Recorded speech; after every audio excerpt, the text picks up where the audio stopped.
Peace. Sio halito ostasanale.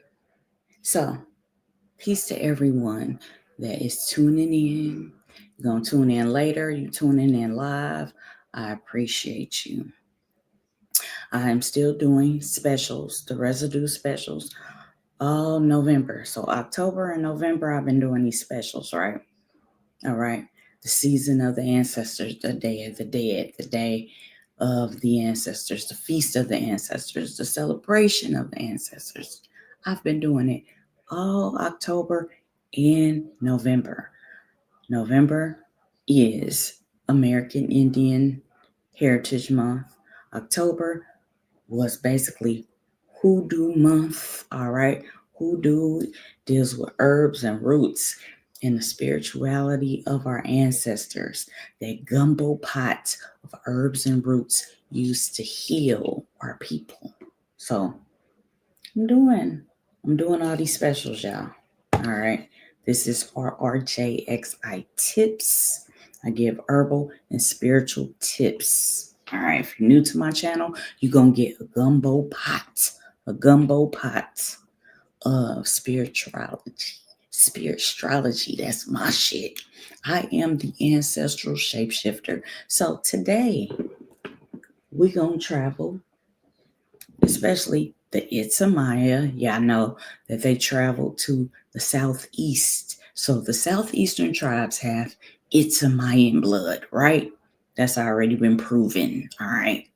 Now, one of the oracle decks that I use, if you get a SpiritStrology reading, you're going to get this. This is dealing with, besides your zodiac, say you a Libra, all right?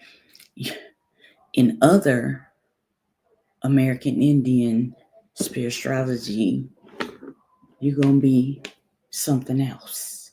The attributes are going to be similar because they stole their shit from us, from our ancestors.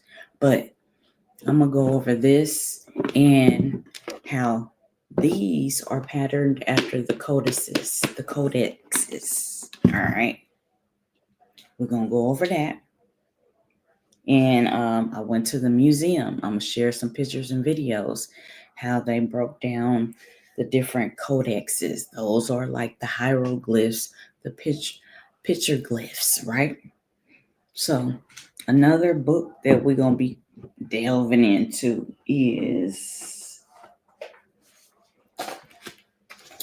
the Chilam Balam. All right. The Great Jaguar. All right. Y'all know I flow in that warrior's energy. It's actually like a masculine energy with the Tepoyotl.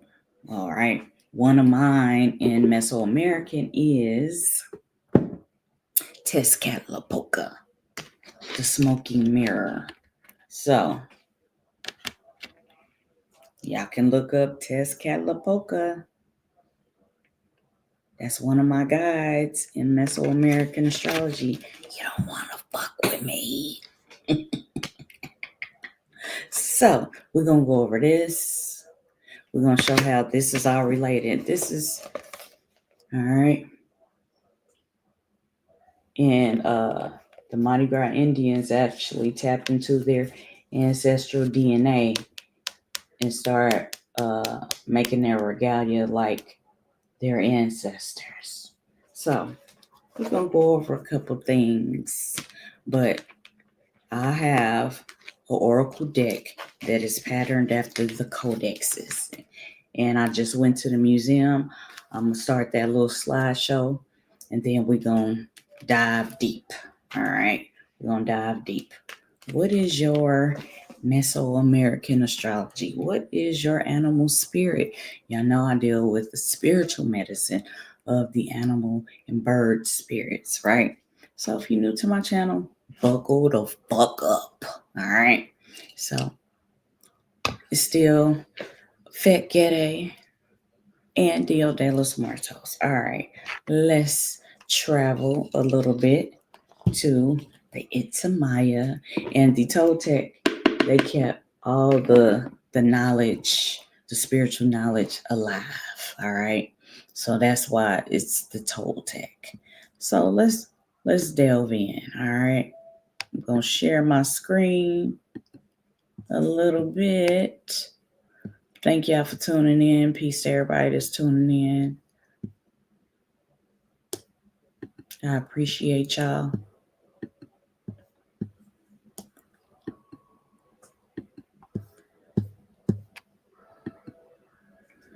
All right, so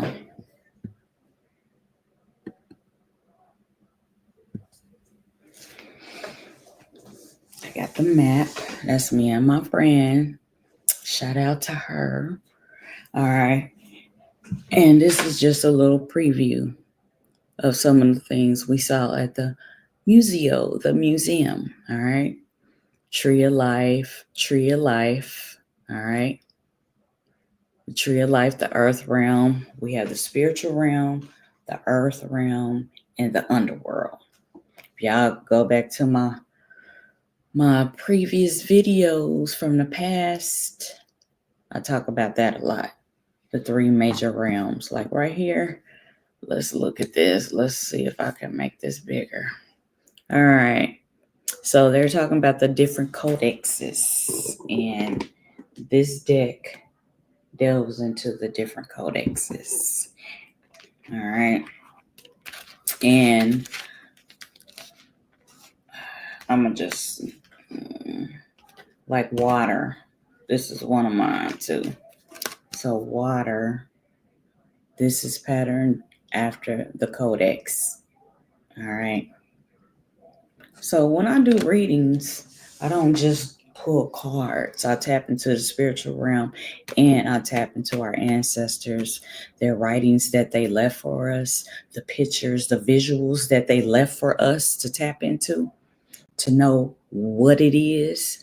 All right. Now this one, let me get on my glasses. All right. So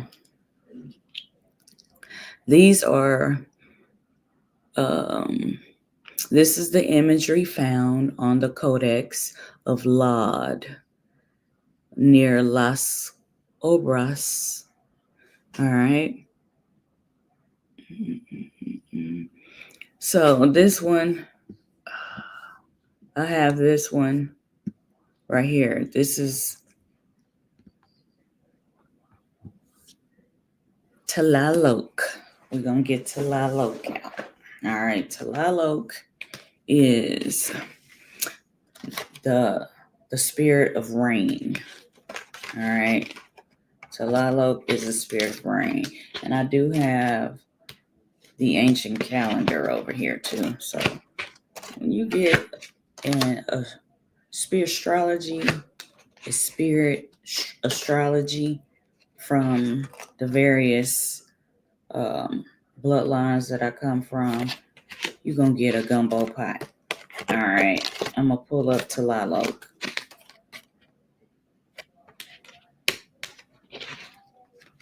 All right. All right. So in this deck is Kiawito.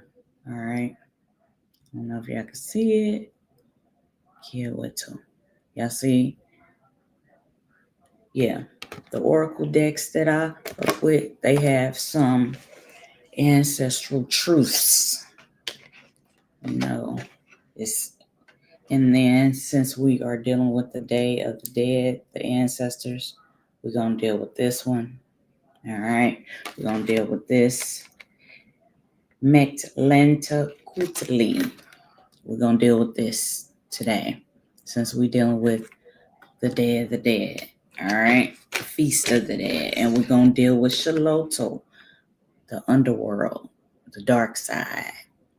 And one of my rulers in my Mesoamerican astrology deals with tapping into the spiritual, mental, the spiritual, the earthly, and the underworld. So this is why I flow in all of this. And this is death. This is the one. This is Mekistali. death, the Day of the Dead. This is kind of like Santa Muerte. She is like the feminine aspect, and this is the masculine aspect. So we're going to dive into those. All right, since it is. And we're not going to forget the source of life, Sentioto. No, this is Tlaloc. Tlaloc, the source of life, Tlaloc. All right, and this is Tlaloc on here, on my screen here. So this right here is Tlaloc. All right.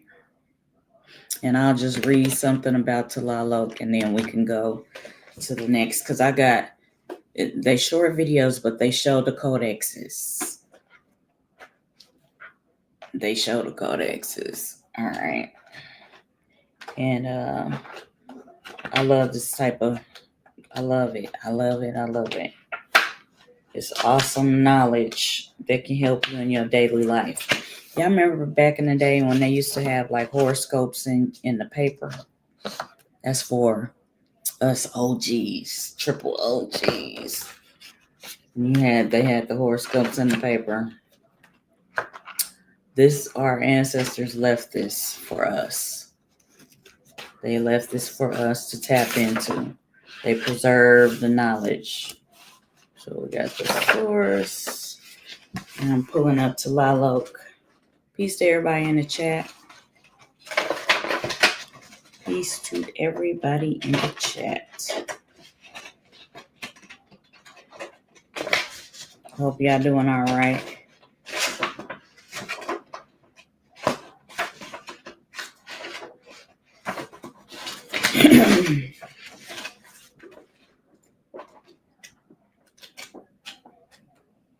All right, Tlaloc. Source of life. Okay. All right. That's life and death, basically. Life and death. That's what it's about. Life and death are married. We all gonna experience life and death. It ain't no fucking way around the shit. Ain't nobody exempt. Nobody is exempt to the shit. All right. Tlaloc. All right.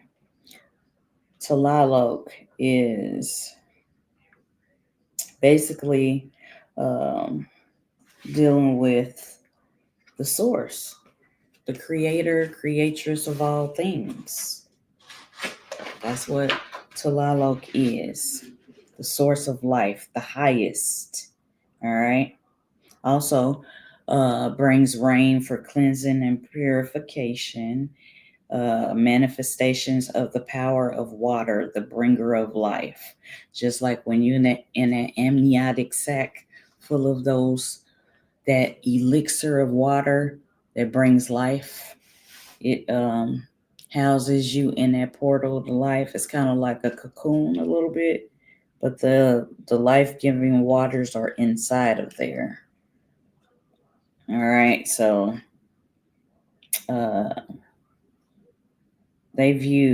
our ancestors viewed Tlaloc as the highest deity. All right. Represents the life force energy and the manifestation of waters in the world. All right. Connecting to Tlaloc is dealing with the source of life. So even when we pass on from this realm, energy does not die. And it speaks about this is an inextinguishable or inexhaustible supply of energy. Represents creation, gestation, fertilization, giving birth, rebirthing, or nurturing of any process in which we may be involved. If you are a warrior or warrioress of Tlaloc, this deals with giving birth to something, because Tlaloc is the giver of life. All right. And it's a lot of stuff dealing with Tlaloc, but I do have this calendar, and I'll show y'all before this video is over. So we have the source of life, and we also have the source of death. And once I'll stop sharing my screen, I'll show y'all these to make them a little bigger for y'all. All right, so we do have Tlaloc here. So I had to break down who Tlaloc is. It's Great Spirit. It's God, basically, in terms if you want to relate it to something in the now. So, all right. So they have this gold pendant over here. And then this is just this is like the cosmos to see across space and time, to connect with the different spiritual aspects of the source and the ancestors in the underworld. All right, this is the Codex of Lod. All right. So let me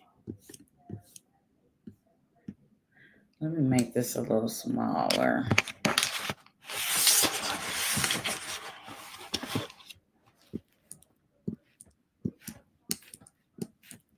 So like this one right here.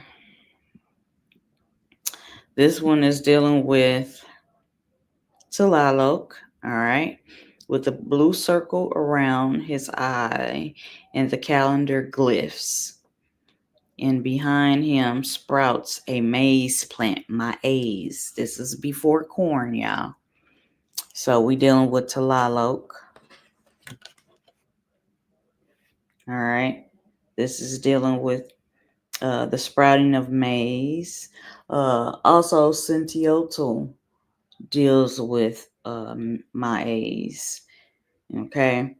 One of the most important spirits or deities, Tlaloc, is associated with many aspects of water, including fertility, growth, as well as danger and drought. That's the flip side.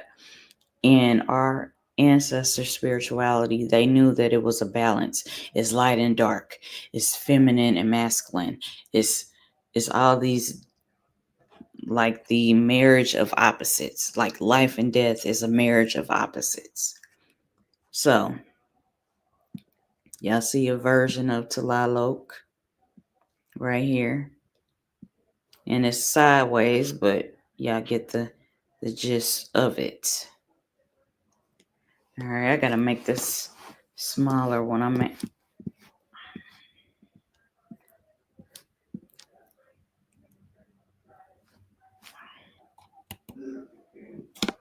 All right, I'm gonna make this a little bigger again.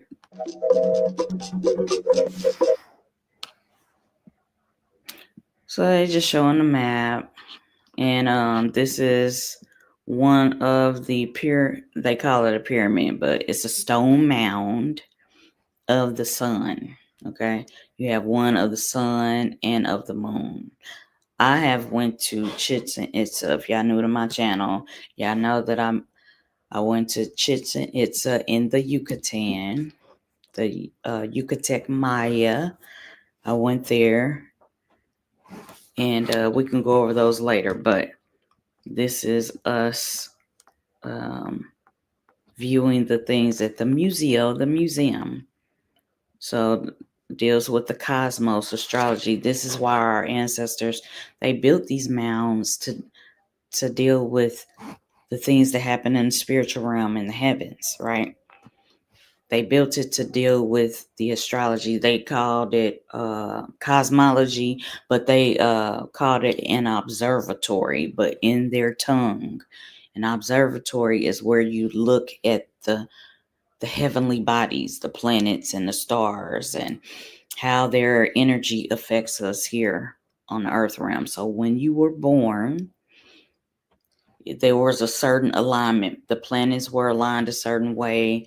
The stars, the heavenly bodies were aligned a certain way when you were born, you specifically. That's why when you do your birth chart, you want to know the time, the day, the hour. You want to know all of that, right?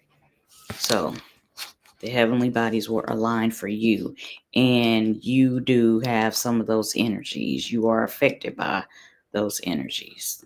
You have your strengths and your things you got to work on. I ain't gonna say they weaknesses, but things you got to strengthen. All right, now this is like the tree of life. Even the fleur de lis is the tree of life. It's a symbol of the tree of life. I want to make this bigger so y'all can see it. Oh, I was gonna say, y'all don't want to make it bigger for me, but this is like the tree of life, and you see they have like skeleton faces. This is kind of like a depiction of the underworld in Midland. All right, if y'all seen that little cute movie, The Book of Life, yeah, everybody loves Coco. I love that movie too, but The Book of Life, y'all check that out. That's a good one too. It's a cartoon. But this one is dealing with the underworld, all right? It's kind of like a middle place, a resting place. It's kind of like that in paradise, but some people are like deep in the depths of the underworld. All right. Because some people on some foul shit. But you have these the underworld. This is dealing with the underworld. Okay. Also, it's like life, death, birth, all of that. It's another one. And then they had, just some depictions. When they say deities, don't be scared of that word. It's just a personified thing that highlights the different aspects of the creator's great spirit, whether that's in the feminine or the masculine. All right.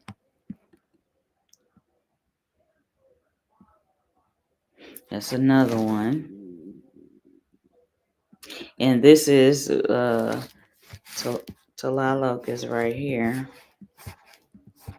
I thought this was cool because they had a little book where you could flip the pages and look at the different codices. All right.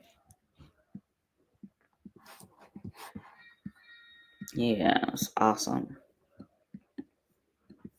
And I do have a video of me flipping the pages, so y'all see that in a minute. But this is Tlaloc, the source of life.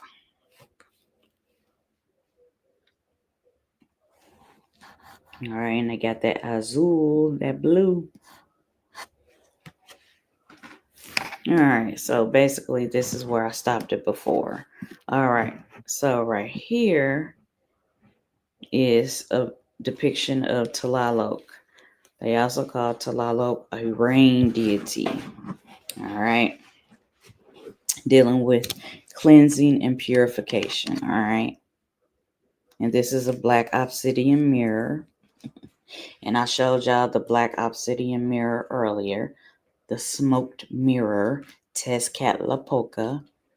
So you have Tezcatlipoca and Quetzalcoatl. They are like light and dark.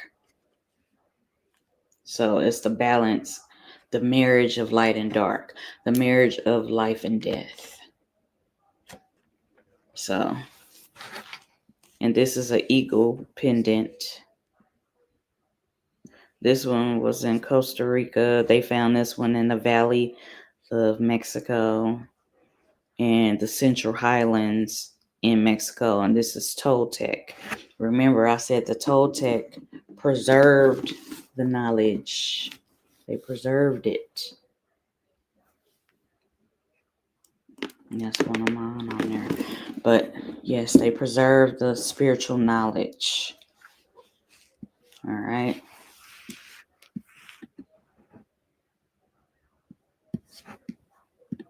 And this I can't really see what that says, but this is one of the aspects, one of the personifications of the spirit. And this was where you could click on different things. This one is the owl energy, and there is Tepoyotl, all right, which is the Nagual spirit animal of Tezcatlipoca. All right. So you have different, here's Tlaloc right here, the source of all things, what you would call creator, creatress, or God. All right. And this is water, purification of water. All right. So you could click on like different ones, and I have the pictures of different ones. All right. And this one, I'll have to pull out my deck. Okay. This one is dealing with, all right. This is the central figure, okay, the solar deity with the pose, jewelry, garments, and a device. All right. As a guardian within the tomb. So like your spirit guide, basically to guide the spirit. All right, to guide the spirit, like when someone transitions or pass on, this is a guide. All right, it's a spirit guide. All right. Solar deity is one of the lords of the half Trasinyas, divine patrons. All right. So they are showing the different spirit guides or the different patrons. All right.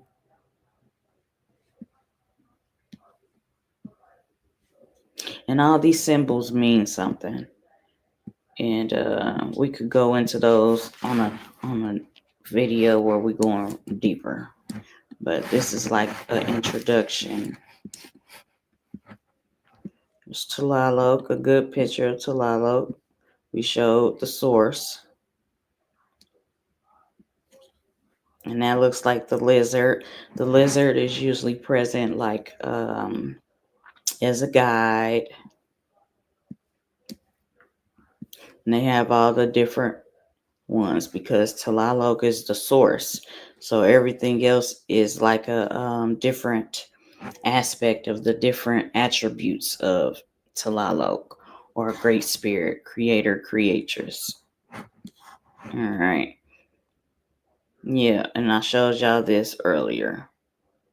Water, fertility, growth, as well as danger and drought. My A's, they kind of put this all in one. Sentiotl and Tlaloc. I do have a calendar that has them on there. And then this one is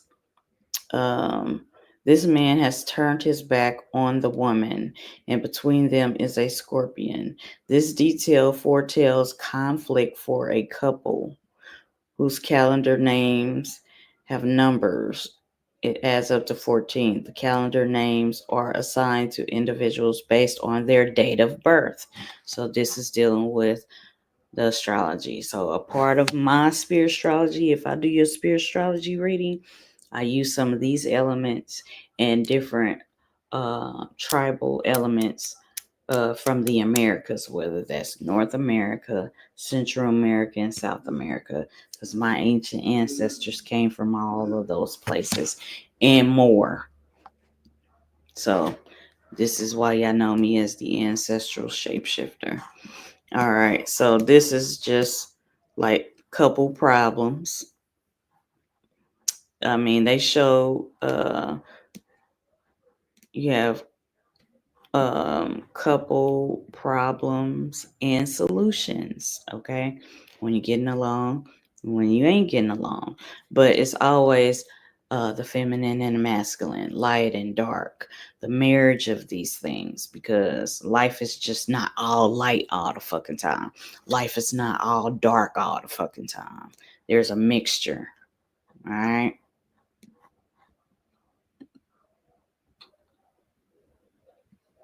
And this one, all right, this one shows, it's okay. We're going to go over here. All right. The red and turquoise sun god sits in the sun disk surrounded by a red circle of blood. Blood is life. All right. All right. And below is a skeletal death god beseeches darkness of the sun, causing an eclipse. So this is an eclipse. All right. So basically, they are showing the heavens and the underworld, basically, or the eclipse and the heavenly bodies. All right. This is a visual. Our ancestors left us visuals, y'all, to tap into, to pay attention. So I do have the sun and the moon card too, that captures both of these. The sun and the moon eclipsing, joining one. The marriage of light and dark, basically.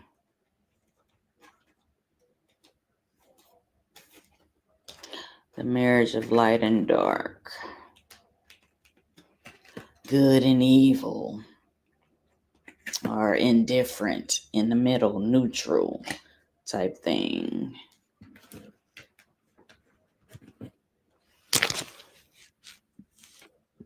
Peace to everybody in the chat. Peace. Let me see who's in here. Peace, Horn Panther nephew. Peace. Peace, Ponylocks 7371. How long does the Day of the Dead last? November. Initially 20 days, but it is November the 1st through the 3rd. All right.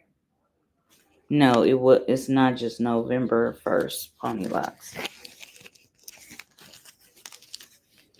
But okay. I thank y'all for tuning in. I appreciate y'all.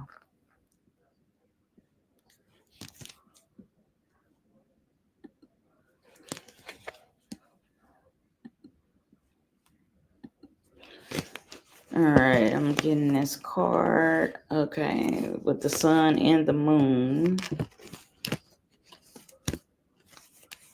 So the eclipse is like the sun and the moon. I like to say, my perspective of it is they are hugging. They are becoming one type shit. Y'all know what comes with hugging, what that can lead to. But there is a card for everything. Everything is in duality. So duality is light and dark. Light and dark. And I'll show y'all these once I stop sharing the little slides and the pictures.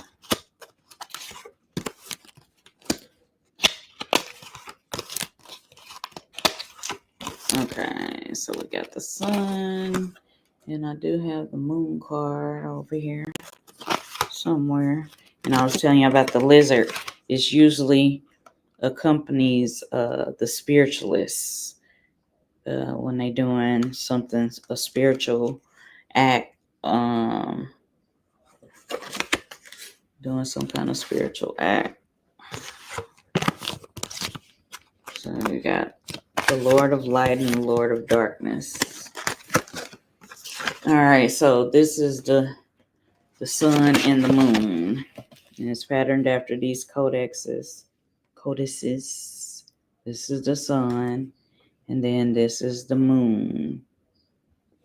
All right.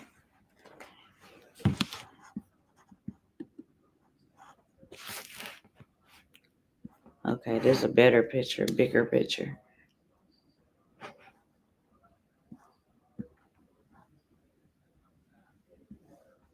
And this is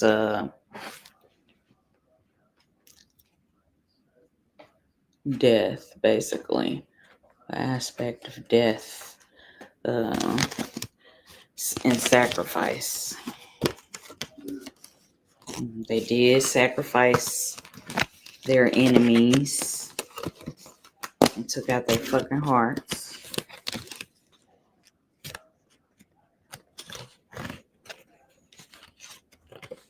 Also, it's a symbolism of a sacrifice.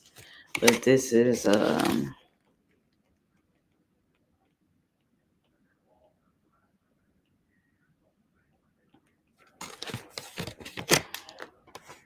death. Makisli. All right, so I got some more pictures, so I'm gonna go through these and then we can dialogue. Let me see. All right, it's several in here that I recognize. I'm trying to make it smaller again. All right, you have the owl right here. Okay. And this one. This is the, one of the jaguars right here.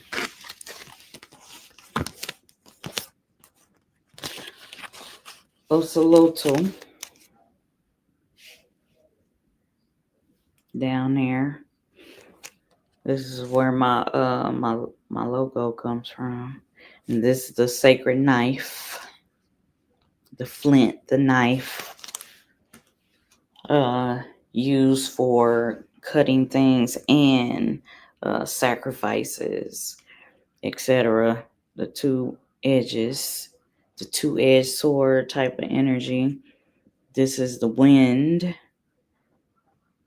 And this looks like the deer. Some tribes see like peyote as the blue deer.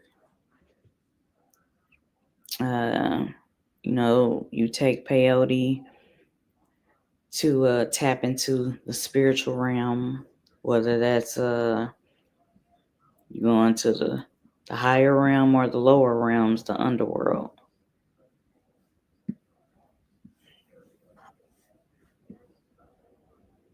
And this could be a depiction of Tezcatlipoca with his Nagual, his spirit animal, which is Tepoyotl. All right, but let's see what they say. All right, they say, oh shit. Let me go back. Let me make this shit bigger. I mean smaller. Where is it at? Where was we at?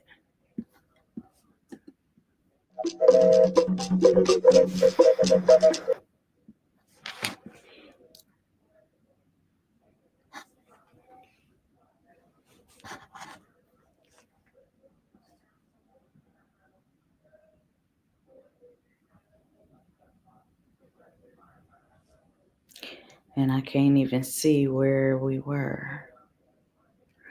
But I'm going to just let it play. This one is just, what, a minute? No, 3 minutes.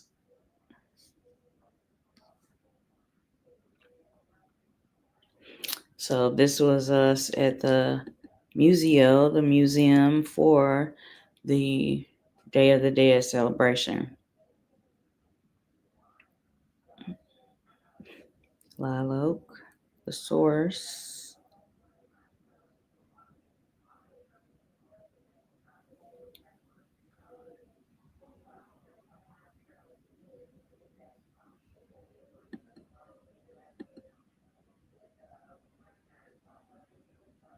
I'm trying to get back to that one so I can read it.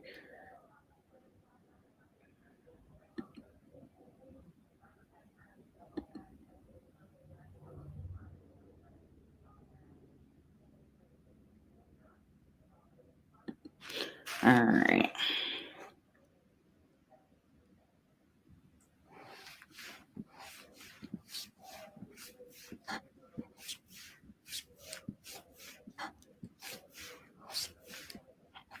All right. I gotta zoom in on this shit.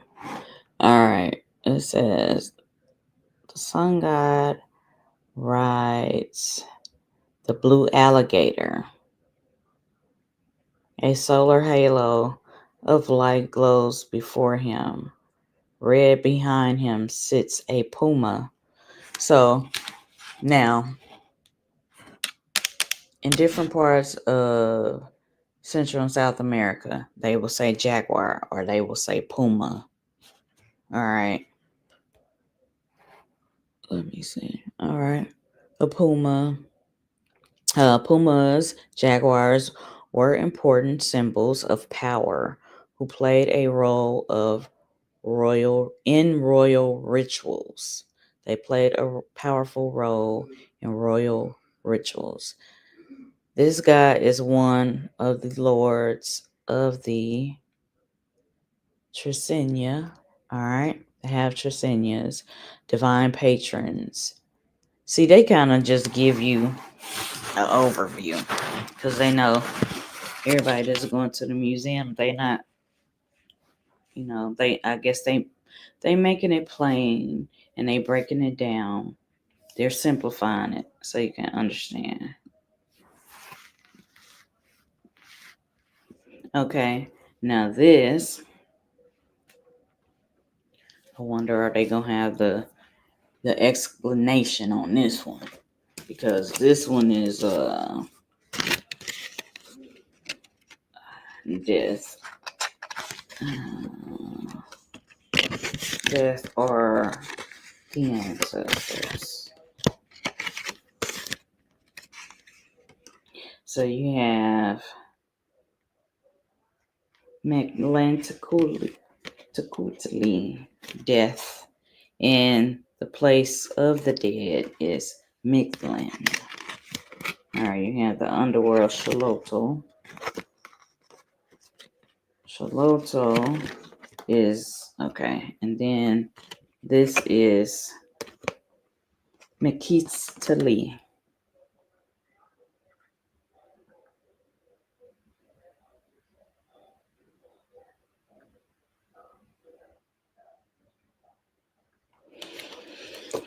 But there are other cards, other codices that has his face on there, or its face on there.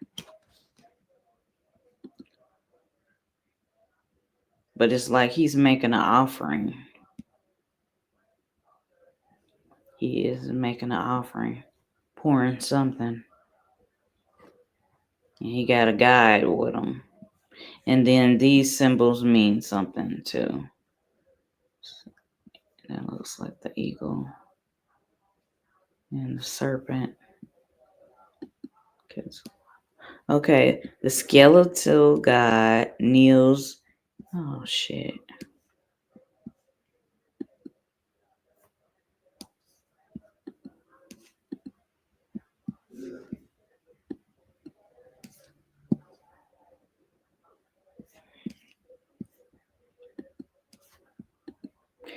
All right, the skeletal god. They really simplifying this. The skeletal god kneels in a foreboding temple. Its platform is painted like a rib cage, and hearts decorated the roof. In front, a man pours an offering into the incense burner. Basically, all right.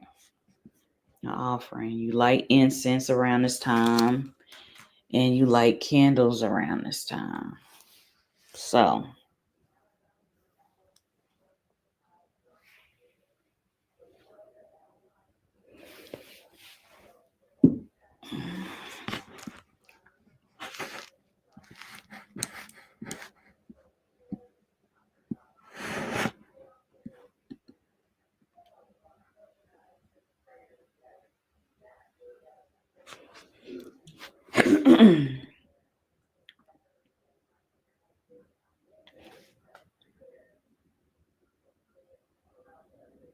This is dealing with water.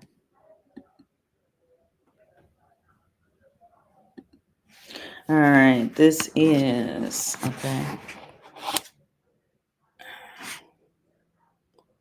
The artist created these bars using stamps with black paint. They're counting. And this math. Basically, in astrology, they're counting up like when you were basically your birth chart. Y'all can go get a free birth chart. Just type in free birth chart and you'll get a birth chart. But if you want to know what it means in different spirituality systems, then that's another thing. All right. Y'all could get at me on that, on some of that shit. All right. It says it stamps it with black paint. These paints were water soluble. It shows someone spilled water on the Codex and then tried to wipe it away. Yeah. So smudged. All right. But not before the water began to dissolve. Okay, so they just talking about how when you see this on the codexes, either somebody tried to wipe it off or somebody spilled some shit on it. So they just basically, it's in a museum. They do have the little placards on the side, and they kind of give more in depth. Oh, now this is the rabbit sign, or Tachitli Tochiti in Nahuatl. It is one of the 20 symbols that represents the day sign. The dots at the top of the page are the numbers, which pair with the day signs. So, if y'all get a SpiritStrology reading from me, you'll know what your day sign is, who your ruler is, and the different attributes, right?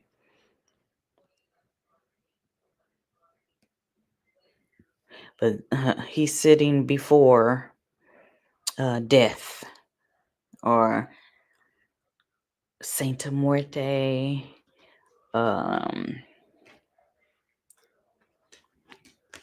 He's sitting before Miskistili, death. All right.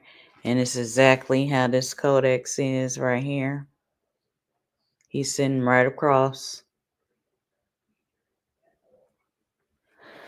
All right. So life and death are one. It's different aspects, like two sides of the coin type thing. And this one is this codex of law sketched out images in charcoal before painting over them with color and black outlines. We can still see the gray guidelines inside of the black painted outlines of the woman's feet. And see, they just basically, they not even telling you about this picture. And I do have a card that's patterned after this codex right here. And this one. All right. He's like in a temple in the house. They call it Kali house. All right.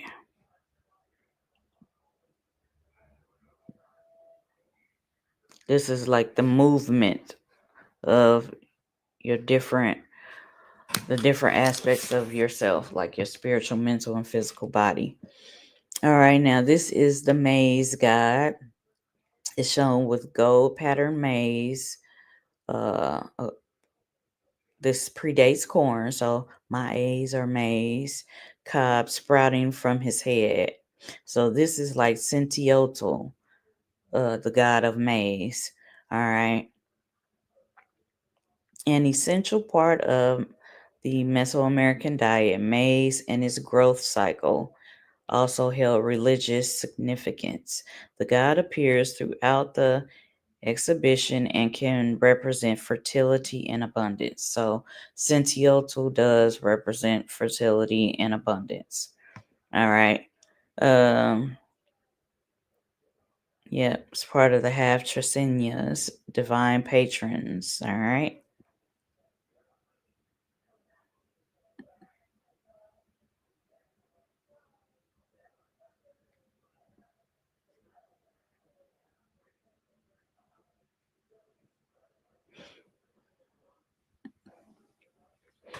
This is from the Codex of Lod, and we'll look at that, of Mictlan, the land of the dead. All right. The land of the dead. And if y'all watch that little movie, I love that little movie, The Book of Life. That's a good one. That's a good one, y'all.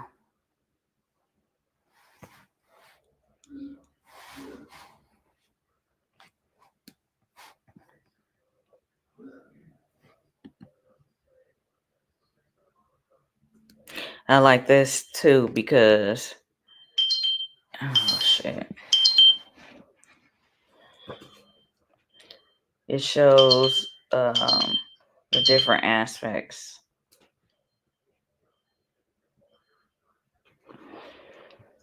Different deities, personifications. Like they do have Mayawel right here, the maguey plant, which mezcal and tequila are made from. Spiritual significance of that, tapping into the spiritual realm.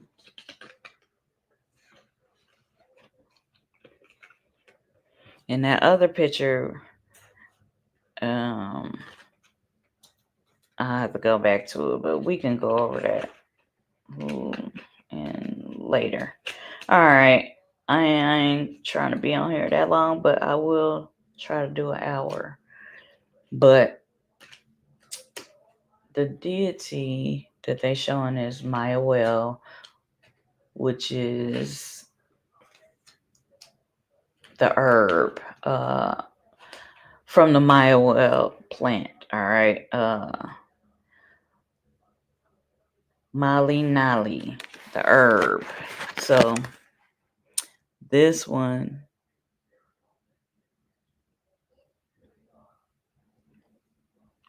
is patterned after this right here. And I tried to get some up close. And this one is on the Day of Water. This is one of mine. Okay. Indicated by the dots in the glyph above the scene, a woman pours water over a burning bundle of pine wood, creating an offering of steam. More offerings are painted below. These bundles of pine wood, a smoky mound of powdered tobacco, a red tongue, and a flower. So, tobacco and water are important here. Tobacco was used as an offering. Tobacco is sacred. All right, so let me go back just a little second.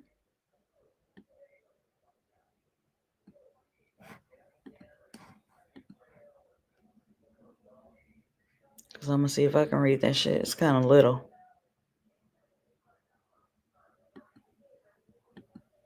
All right. It says, this is talking about, like, all right, the dead, basically. The Codex Mictlan. Mictlan is the land of the dead, or the underworld. All right. Deer skin, jaguar skin, gypsum, and pigment. These are things that they use to make these codices. All right. It's the Book of Death. All right. The Codex of Mictlan is the Book of Death. It is rich with images of gods, otherworldly beings, and glyphs. The book was used for divination. Hello. Get at your girl for divination. All right. Now, okay, the Mixtec priests, all right, or sages, spiritual medicine people used it to identify deities and forces associated with specific dates, allowing them to advise religious practitioners on actions, decisions, and rituals. Also, a show that kind of tapped into this, even though they not tapping into Mesoamerican spirituality, like The Witcher. If y'all ever watched The Witcher, how from ancient times, rulers always had a spiritual advisor. They always had a spiritual advisor. And so, or diviner spiritualist, they had all these different names, but they always had a spiritual advisor. All right. All right. It talks about the Codex of Law includes sections devoted to marriage, death, and creation of ritual offerings. The sections are based on the 260-day sacred calendar. All right, the sacred calendar cycle divided into 20 trecenias or sets of 13 days. All right. Each 13-day period has two divine patrons. All right. Known as the Lords of the Half Trecenias. All right. So on this sacred calendar, a month was basically 13 days, if you wanna say that, right? And 260 days. All right. And then they have it in Spanish down here. The Libro de los Muertos. All right. The Codex of Mictlan. All right. The Book of the Dead. All right.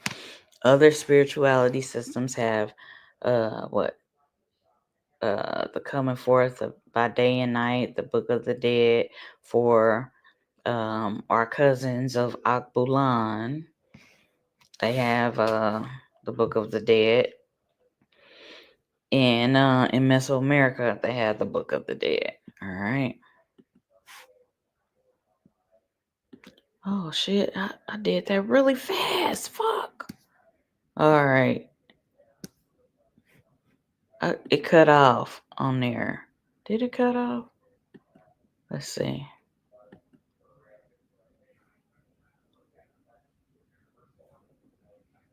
I showed that already.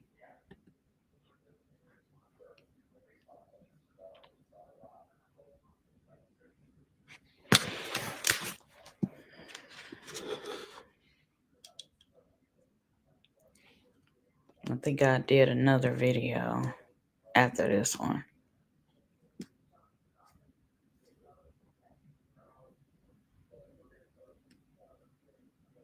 No, I didn't. It goes back to the beginning. But these are different astrological deities. And that's me and my homegirl. All right. Displayed in the center of this room is the Codex Lod. It was created more than 500 years ago in the Tehuacan Valley, southeast of what is now Mexico City. Painted on both sides, it is a manual for understanding the relationships of humans, deities, and time. It has sections on birth, marriage, death, and sacrifice.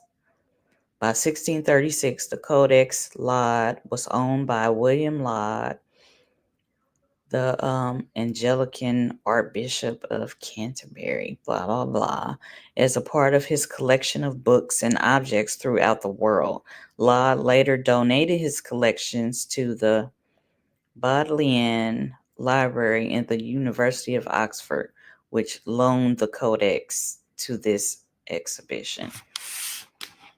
How you gonna loan some shit that you don't even it ain't yours? It ain't your birthright. You need to give that back to the people.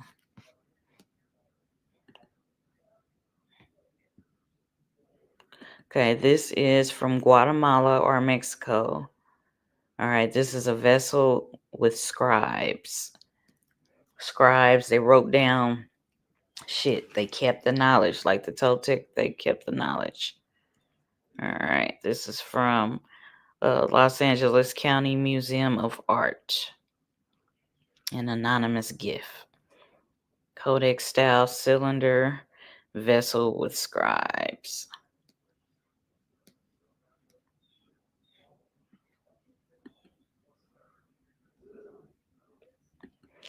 What is a codex? The world's rarest books. A traditional Mesoamerican codex is a book of painted images, usually made from long strips of bark, paper, or deerskin, folded accordion style into pages. And I have one of those scrolls made from that bark that has the calendar on it.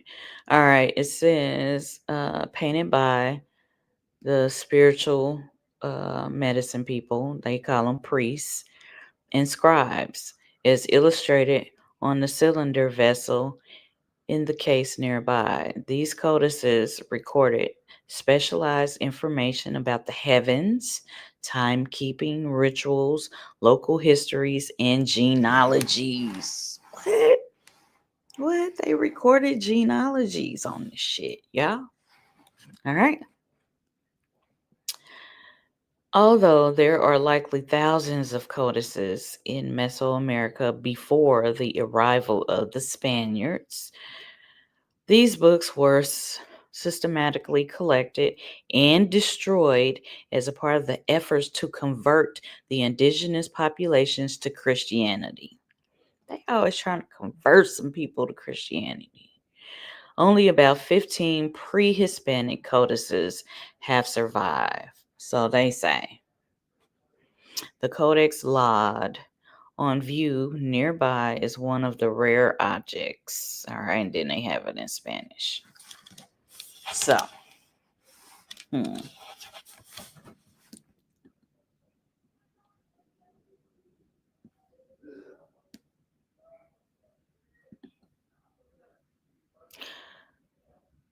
white as cosmic setting for birth, death, and the underworld.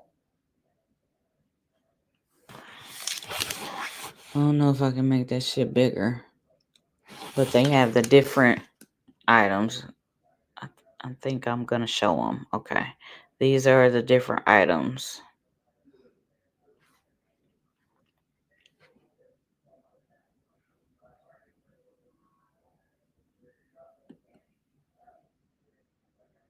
Some more deities.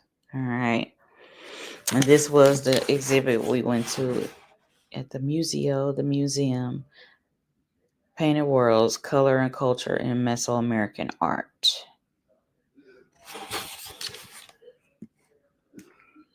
So I got that one. And then, okay, I showed y'all that one. And then this one, I'm going to pull this one up.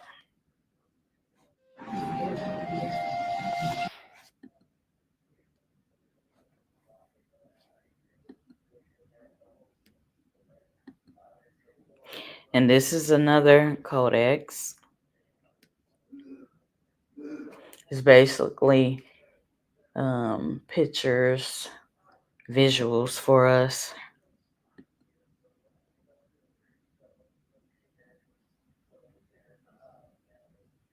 I don't even think I can make that bigger. And this was on that bark, that sacred bark. And I have a video that shows it.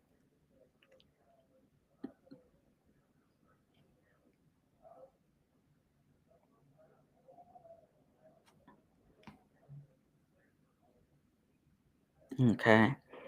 This is Codex Modern, Michigan, late 1800s to 1930s. Hand-beaten amati paper and pigment, 22 leaves. All right. They wrote this on leaves. Or this is made from 22 leaves.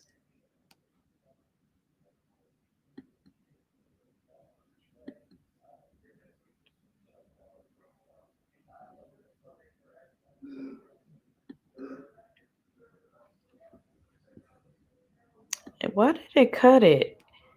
Because I showed the whole video. I think because I made a reel,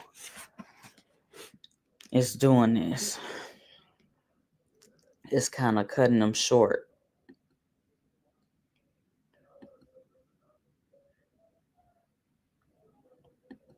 You got the women, the matriarchs. I'm trying to make this bigger.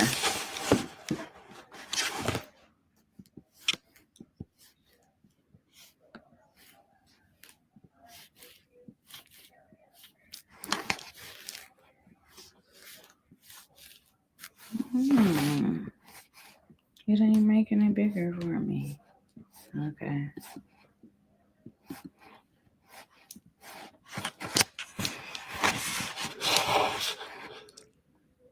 Yeah, I can't read that shit. But conservation science. All right. So this is a seated woman, but they basically they wrote some shit. I can't read that shit. It's too little. And I got my little reading glasses on. Here's another.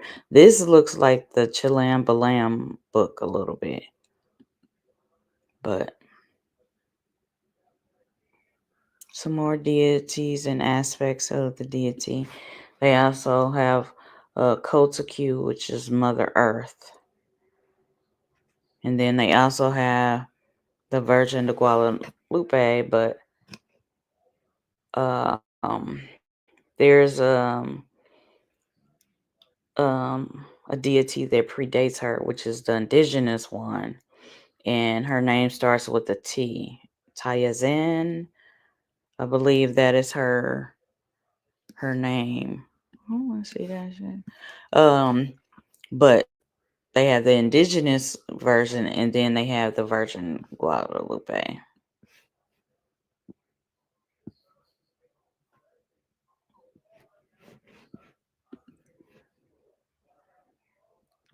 And I can pull up something about her too.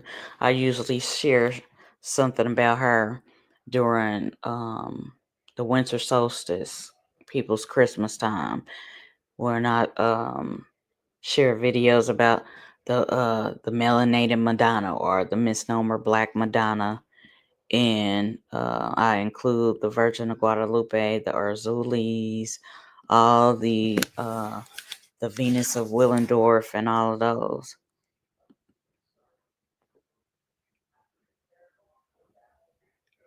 Yeah, I was trying to get pictures of everything when I was there.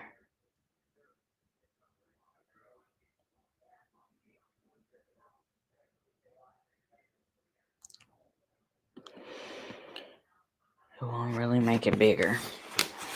But y'all get the gist of the shit. And this is a urn, cremation. This is a funerary urn. When someone is cremated, their ashes went into this. All right. So when these archaeologists and shit, when they be digging for shit and digging shit up, sometimes people shit be happening to people because you're disturbing somebody's ancestor.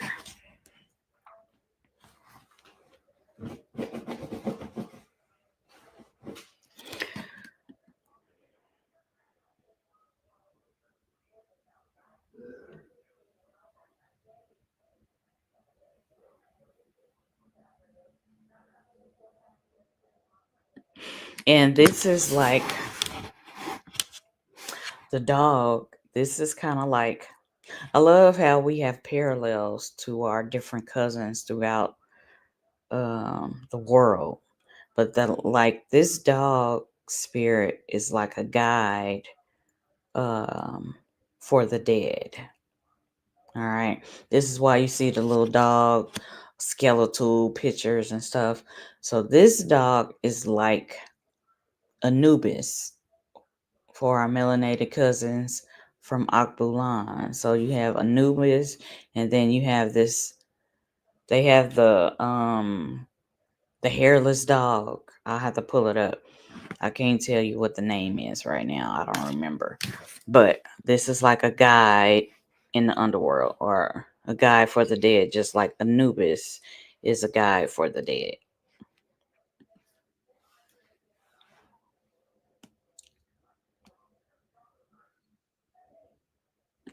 So this is, of course, an altar in front of one of the churches. You build an altar to your ancestors. You put elements of earth, air, fire, water. Of course, their spirit is there. So air. The incense is also air. The incense is also earth. Water or liquor is a form of water. Libations. All right. Food. You make their favorite food. You put their favorite drink there. It's coffee, liquor, whatever. You put sacred tobacco on there. You have their picture or some of their belongings, something that was sacred. And remember your ancestors. Do not forget. And your loved ones that have passed on. So that is what it is about.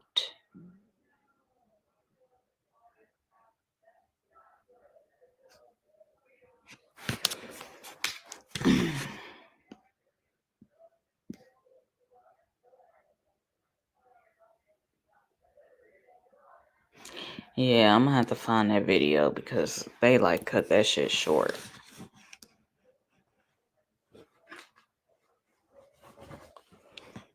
Alright, so I had that one. And this one. I believe I showed this one. Yeah, I showed that one already.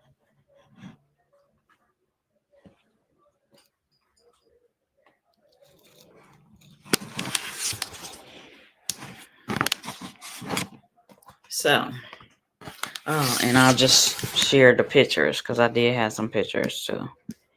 And then we can wrap it up.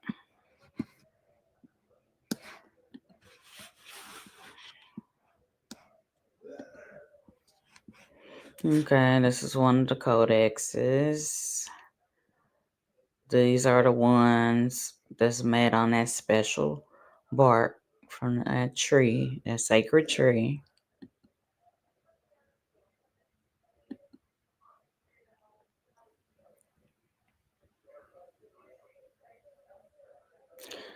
This is from the Museum of Madrid. This is the Codex Madrid.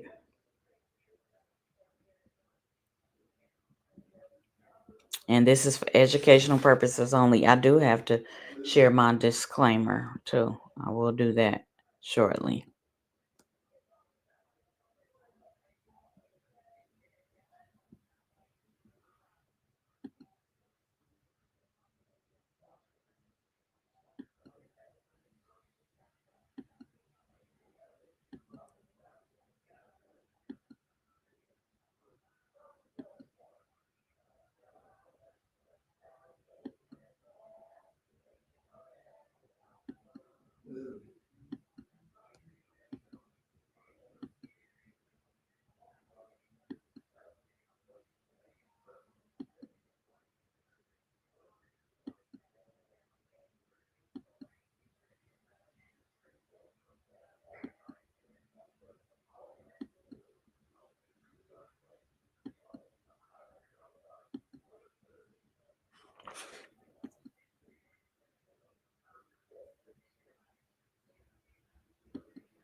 And I read this earlier. It's about the cosmos,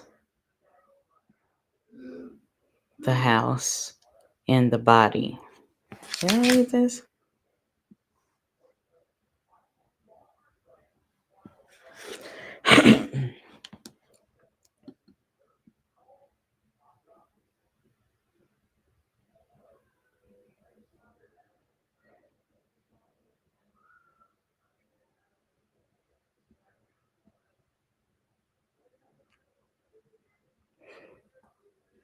They wrote, "O giver of life, who paints with flowers, who bestows color with images or with songs, who gives form to all those who dwell on earth.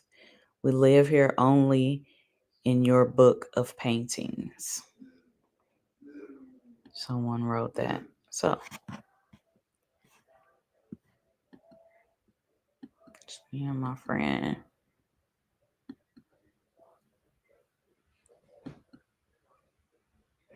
This is a better. The light was hitting it funny on the other picture.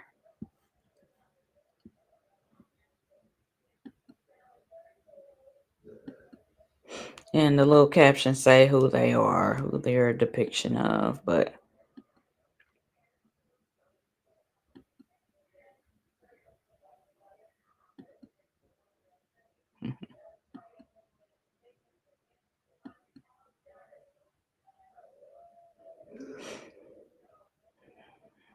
a group of Mixtec ritual offerings.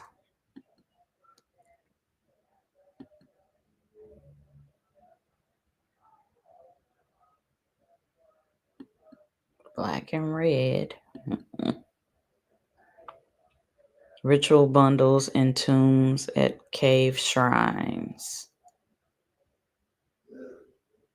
Shrines or altars, ofrendas, the same thing.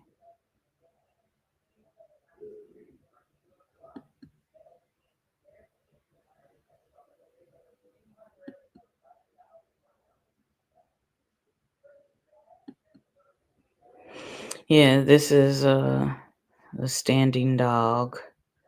But in ancient Mesoamerica, dogs were believed to assist humans after death. They were associated with Xolotl, a central god of the underworld, in which I have a depiction of. So the dog is just a nagual or a spirit animal. I got it upside down. Xolotl. So this is Xolotl, and it's like a depiction of also like Anubis. All right. All right. It's the god of the underworld. A loyal dog would help the soul of the deceased cross the waters under the earth and guide them into the underworld.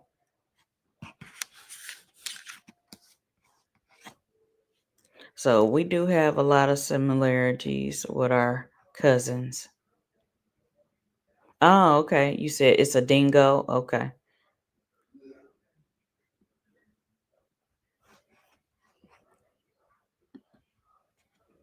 Okay. So now they do look at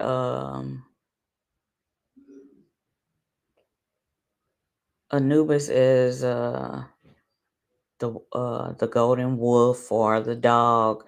Like I read all these different stories that compare them all. So you have all these different animals that depict these deities. Okay. Let's see what else they got.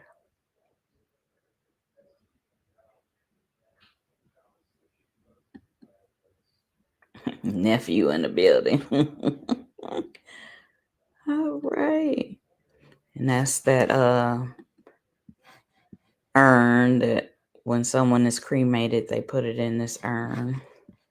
And it's decorated however you like. But some people have like their different rulers and deities on their urn based on their birth date.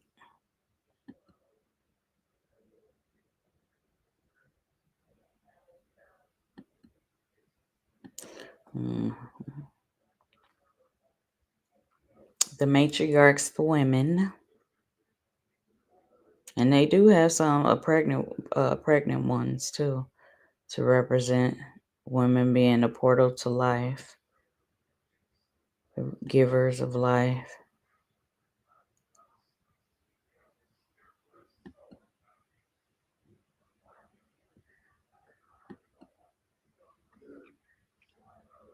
They are saying, please don't touch. I was touching some of that shit too.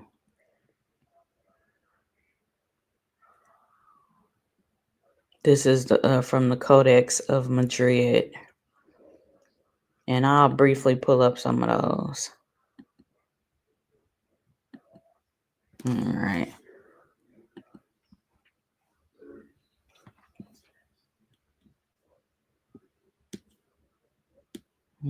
I gotta find my disclaimer too.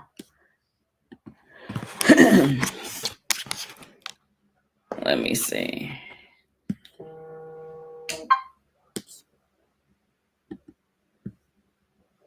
I gotta find my disclaimer button, and then I'm gonna go over some of these cards and an example of your day sign, what your day sign is, etc. Let me see. I'll find my disclaimer real quick, and then we can proceed.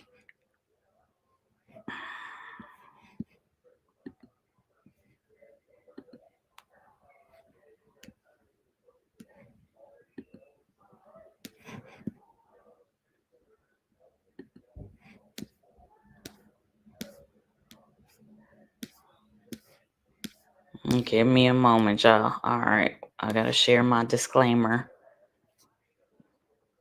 Copyright disclaimer. I'm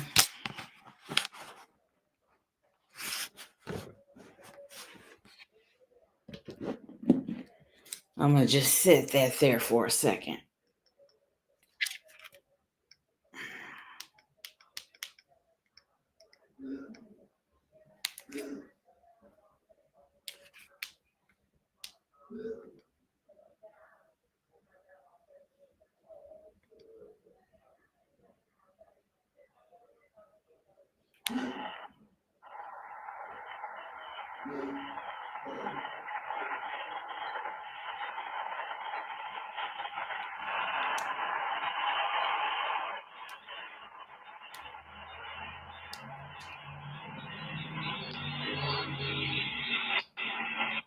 All right. So we have the disclaimer there for all the observers and haters.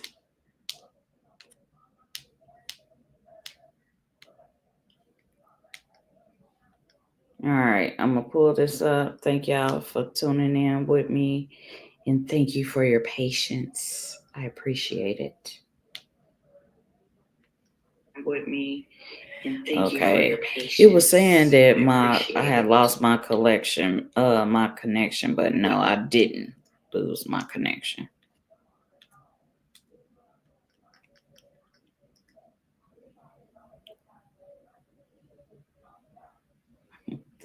Thank you, nephew. Appreciate you. Mr. Horn Panther in the building. All right. So y'all have my disclaimer up there. All right. All right. Now let me just pull up this Codex of Laud and Codex of Madrid. And then I'm going to share some of my oracle cards that I rocks with for my readings.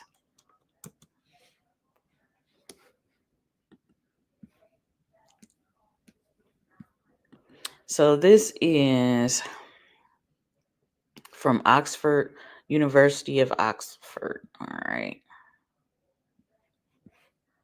The Codex of Laud. So this is what we was viewing in the museum.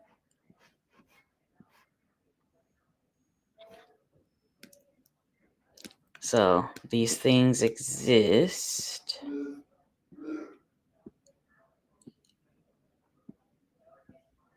Let's go to the University of Oxford. Let's see what the fuck they gotta say. Yeah, it's talking about the 260-day calendar cycle, the Tanal Pohali. All right. And offerings used in divination, appropriate rituals, and offerings used in divination. So this is why they chose the Codex of Laud for the Day of the Dead celebration, right? This is why they did choose it to display. They had a big altar too, but they have this is all right. So they got this one. Just missed this shit. All right, so they got this.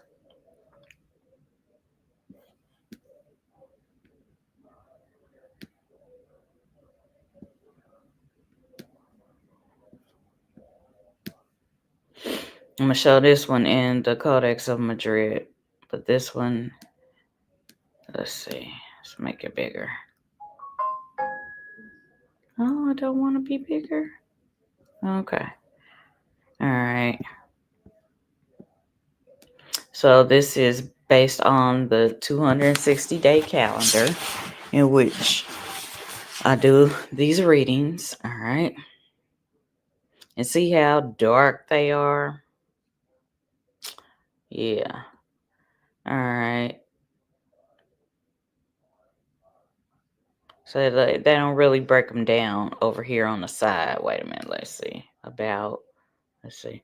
Okay, they do. Let's go back. Shit. All right. All right.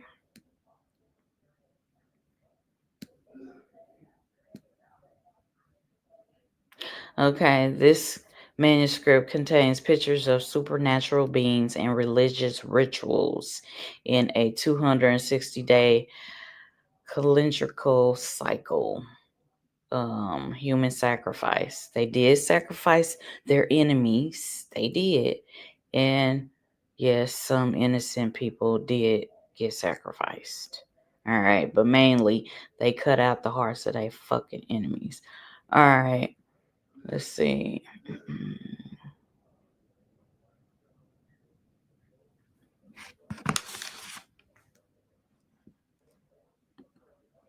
Okay, this one is all right. This one is human sacrifice offered by the 9 lords of the night. All right, I do have the death card. The Lord of Death. Mekistali. So they talk about Mekistali in here. All right, human sacrifice offered by the 9 lords of night, here by the death god Mektlantecutli, before an eagle and the sun. The other 8 gods also appear in this scene. The sun is partly covered with a stream of foamy poke. Poke is made from the maguey plant, which is the plant that tequila is made from. Mezcal and tequila. Poke is like the spiritual drink you drink. The spiritual elixir from it, all right? From the maguey plant. All right. They had a stream of foamy pulque, which represented the dark. The representation of Tlaloc, the god of rain and water, surrounded by the 20-day signs, depictions of water and aquatic creatures. The rain god is represented as the Lord of Time. His large teeth and the jade rings around his eyes are his distinguishing attributes. Here he also wears a jaguar helmet, probably a symbolic reference to his power. Jewels and feathers indicate that he is a bringer of prosperity. In one hand, he holds a flaming serpent, in the other hand, a smoking axe, Both are symbols of lightning. He is walking over the waters and under the clouds. His assistant, the frog, is pouring water, and the maize plant grows. In the water under his feet are alligators. The alligator, the symbol of earth, conches and red bivalve shells. So even with the frog, like we have a Jalagi, a Cherokee story about the frog swallowed the sun, and it talks about basically purification. All right. So this is what this codex is showing. All right. Yeah, the alligators down here and aquatic creatures. All right. And it's dealing with some of the 20-day signs. All right. Let's go to the next one. All right, this one is travelers with their attributes and persons engaged in bloodletting. All right, so like the giving of your blood type energy. And with women, menstrual blood. All right, the life giving blood, or they say, oh, that's her way of cleansing, but it's life giving blood. You can do a lot with menstrual blood. Women, ladies, matriarchs, some powerful things you can do with menstrual blood. But this is talking about bloodletting, all right? So this is dealing with human sacrifice offered, okay, by the 9 lords of night, hereby the death god Mictlantecuhtli, before an eagle and the sun. Okay, the other 8. So let's read down here because this is explaining this right here. All right.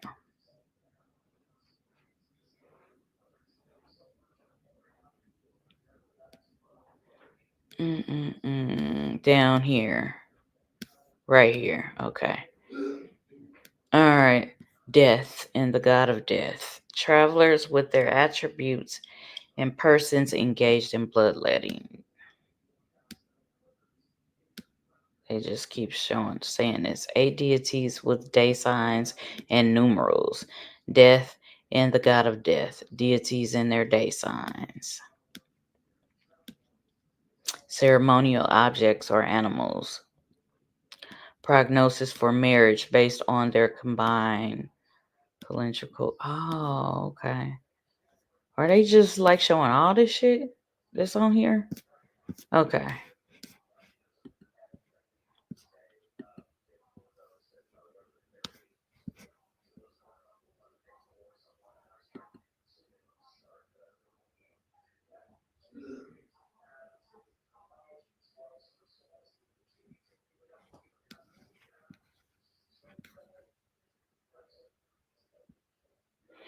This is Meshican pre-conquest religious manuscript containing pictures of supernatural beings and religious rituals.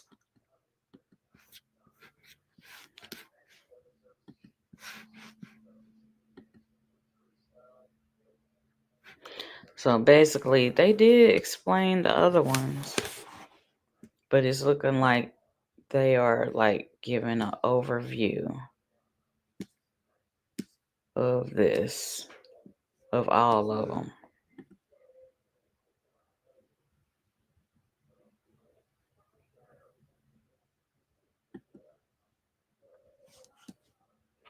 And some of these pictures we saw already.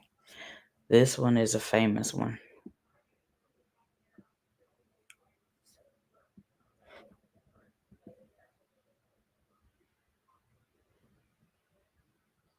And these people were darker though, even though they saying they were tan skin, but they were darker.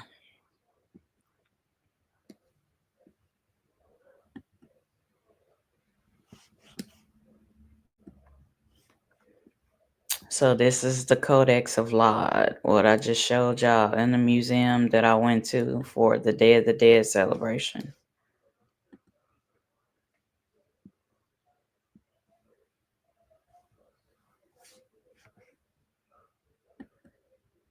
So this is where they got this from. And it's death. And he's like in a temple, in a house of Kali.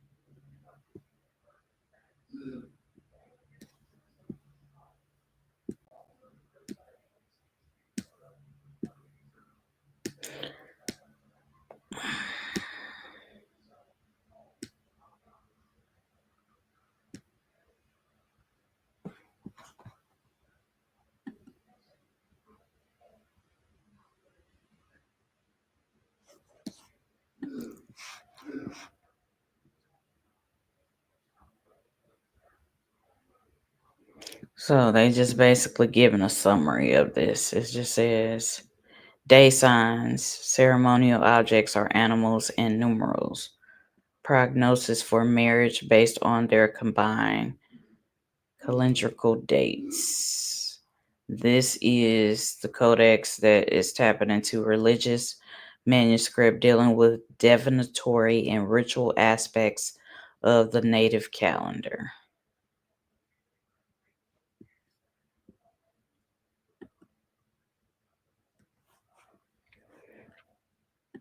And this is Mayoel, what mezcal and tequila is made out of. Mali Nali in my deck.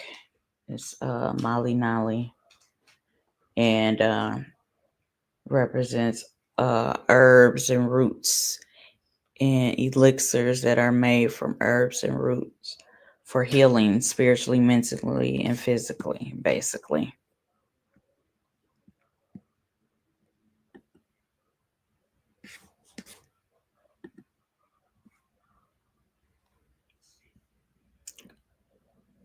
So I have this card. It's like giving birth and your spiritual self. This could be a woman giving birth or dealing with your spiritual self, your spirit, your soul, and then your body. But they do have a movement card that deals with spirit, mind, and body. But this one, I got this card. Let me pull that one. That one usually has the lizard in the background. The lizard is always present when it is a spiritual person, spiritual medicine person doing prayers, affirmations, or rituals. Let's go here.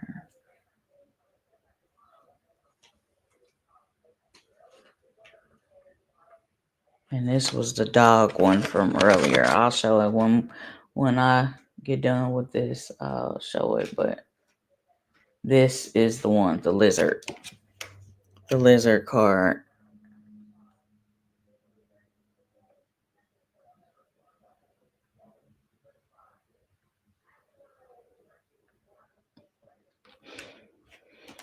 And so this is the other side of that card.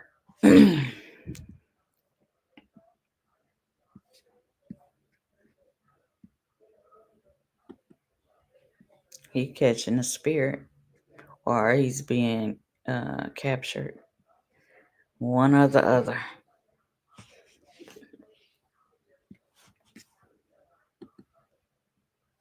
And this is the flower.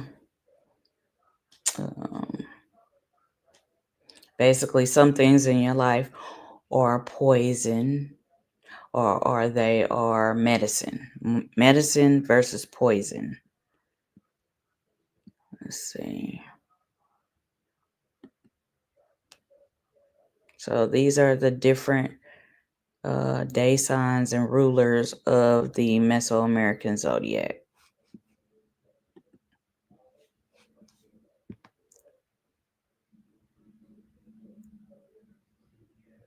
There's the owl right there. This one deals with the different movement. And this is the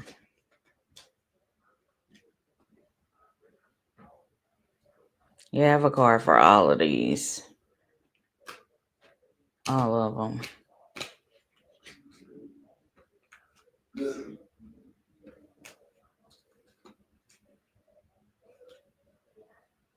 And that one is movement. Yep. But yeah, okay, I have a card for all of these. I just wanted y'all to see where they got this exhibit from. Some of the things were loaned to the museum from other places, but they showcased it during the Day of the Dead celebration yesterday that me and my friend went to.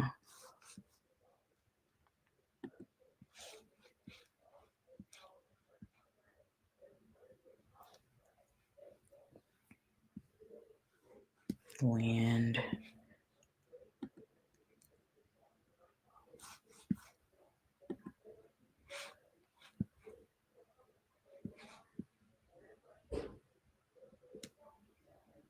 Yeah, I have a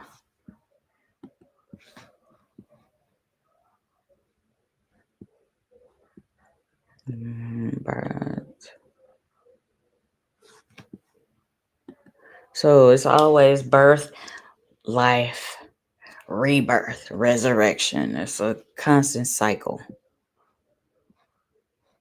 This is going into the underworld. And that's the Jaguar spirit. Not Tepoyoto, but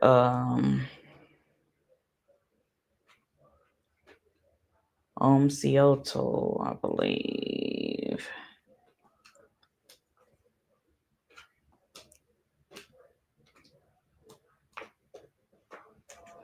Yeah, so they saw the jaguar as the physical image of God, the ruler here on earth, of the physical power in the earth realm. One aspect of it. All right, let's see. You got the rabbit, the wind, and yeah, they got some interesting things. I do have, most of my cards have a lot of this imagery. This is the spiritual seeker on the stone mound. Look at him, he dark. They left some of them dark. They didn't whitewash all of them. But the spiritual seeker is on top of the mound, making prayers and affirmations to the creator, creatress. That's what that is. The little thing, like breath, air.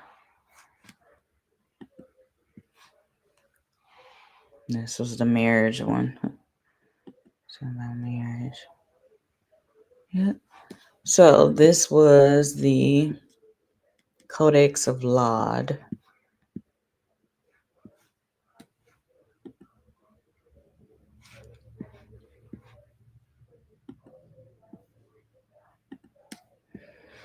And then I'm going to just briefly show the Codex of Madrid, and I'm going to go over some of the cards.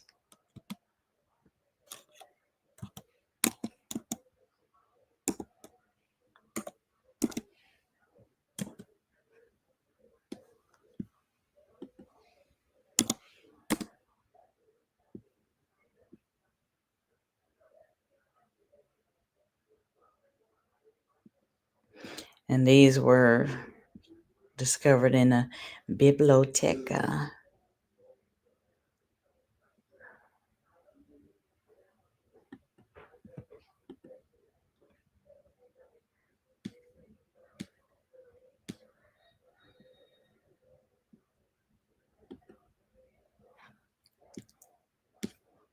Oh, okay. I ain't even gonna show this because they pulling up some other shit. This shit, if you want to buy this shit is $249.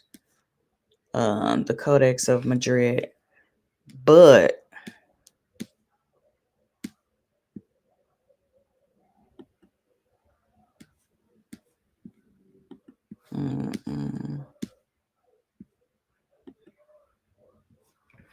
so this one is the Codex of Madrid. Has the maize god, they say corn god, and the rain god, Chak. All right.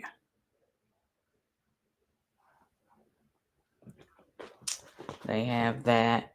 And so this is just an overview. This codex contains a wealth of information of astrology and divinatory practices. The Madrid Codex is from the Maya. This is the Jaguar Temple at Tikal in Guatemala, Temple of the Jaguar.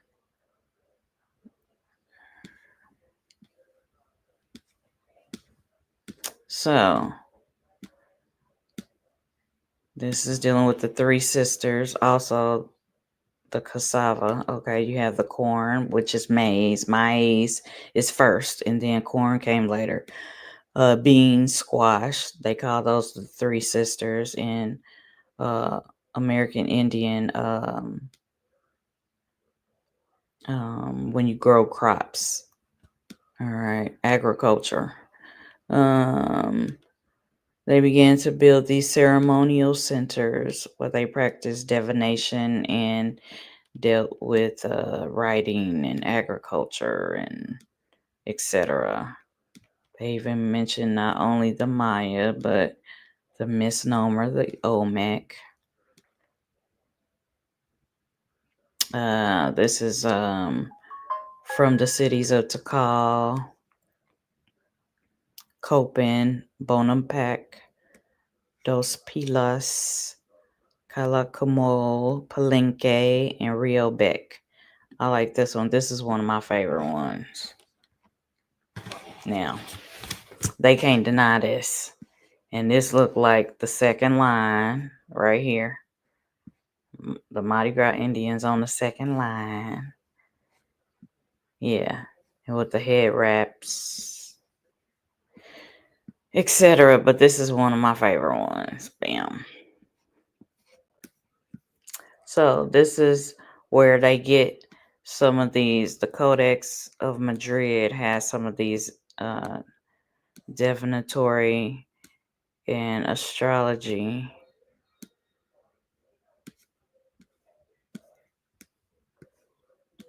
And just where they got this from.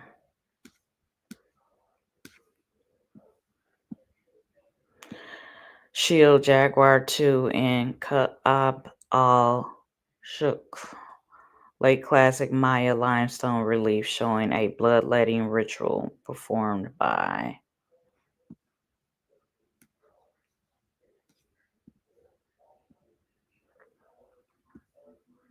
Yep, so.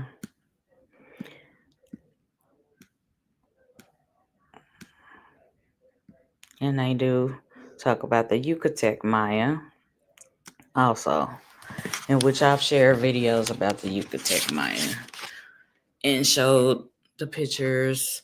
If you're not subscribed to my channel, when you come to my channel, the first video you'll see is me when I went to the Yucatan in Mexico to Chichen Itza. So this is basically just an overview. I appreciate y'all tuning in with me. I'm going to show a couple of things. some of these cards.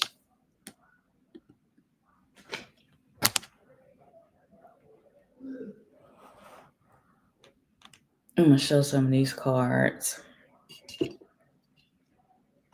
Okay, I'm going to show some of these cards. This is the Toltec Oracle one.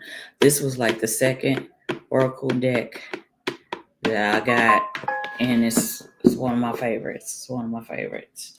I've been doing readings for a long time, even without cards, speaking to people just throughout my life. But I came on YouTube in 2006, but I started this channel where I started doing public readings, I believe in 2016, when I started doing public readings and made a channel dedicated to readings. But I've been doing readings and sessions long before all this shit. But I first came on YouTube in 2006. But anyway, okay. So these are the cards from the Toltec Oracle. This is how they look, right? I also have books on Native American astrology from the Americas, North, Central, and South America. So basically, I'm going to give y'all an overview. All right. We went over to Tlaloc, who is the source of all things. Great spirit, if you will. All right, but I'm going to just read this excerpt from the book. All right.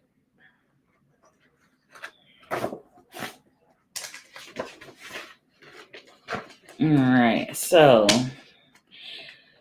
it's dealing with the 260-day sacred calendar, right?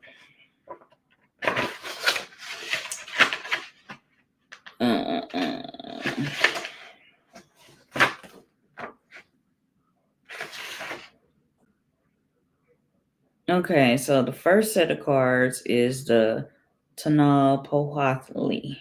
These cards are the 20 calendar signs, right?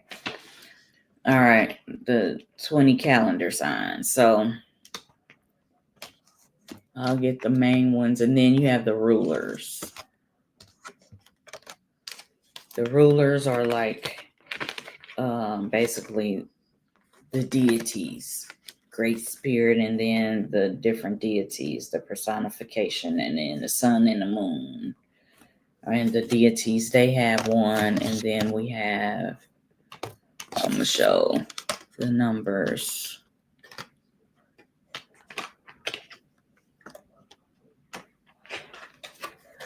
All right, 2, 3.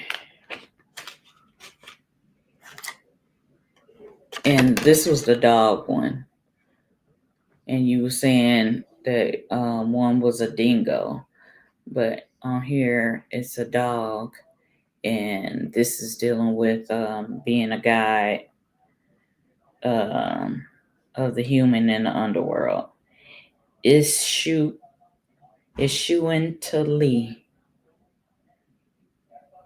It's Shuintali, the dog. All right. That was one. That's number 10. So let's do this. You pull out the rulers and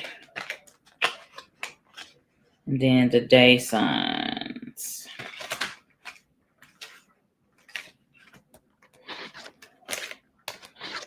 Here, 16, 18, 20. I'll show y'all 20 day signs.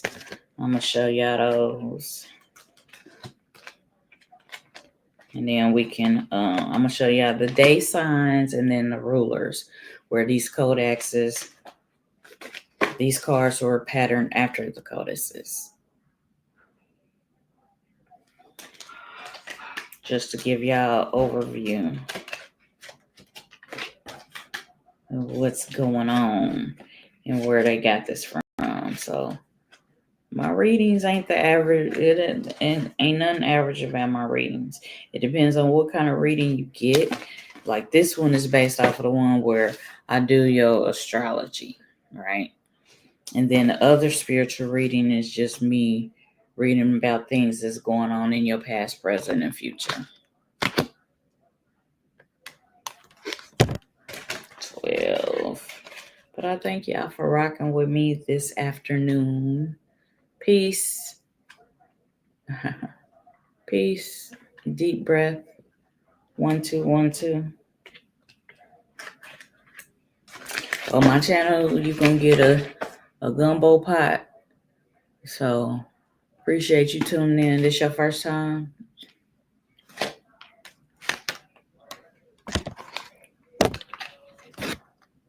So I'm gonna show the rulers and then the day signs. All right, we got.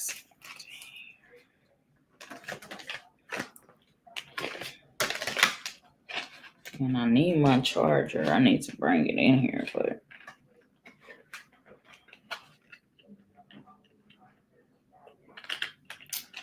Eight.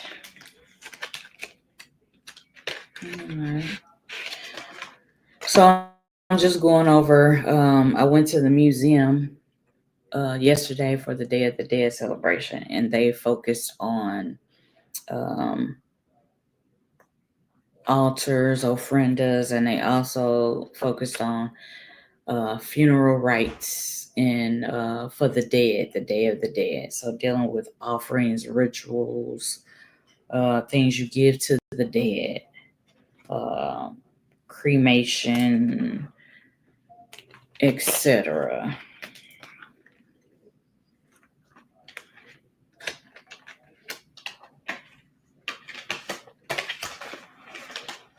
So it was really interesting. You can do the replay and look at the things that I showed from the codexes in the museum that I went to yesterday for the Day of the Dead celebration, Day of the Ancestors.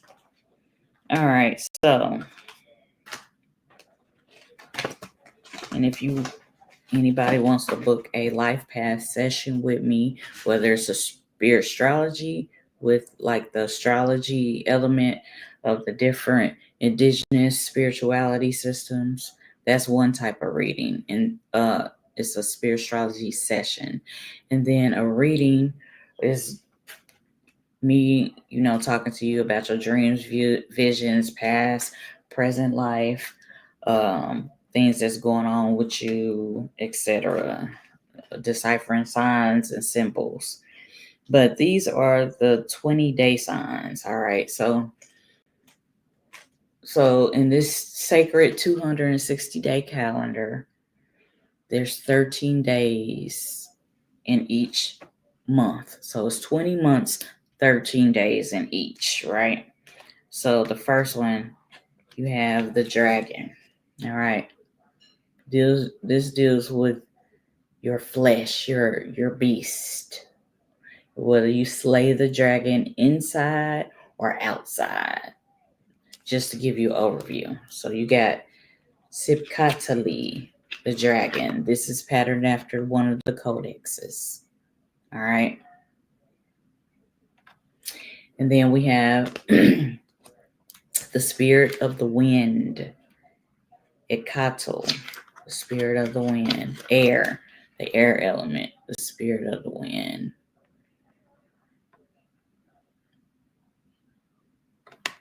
So that represents day 2. If you're born on day 3, the Kali, the house. This is the sacred temple. All right. Kali, the temple. All right.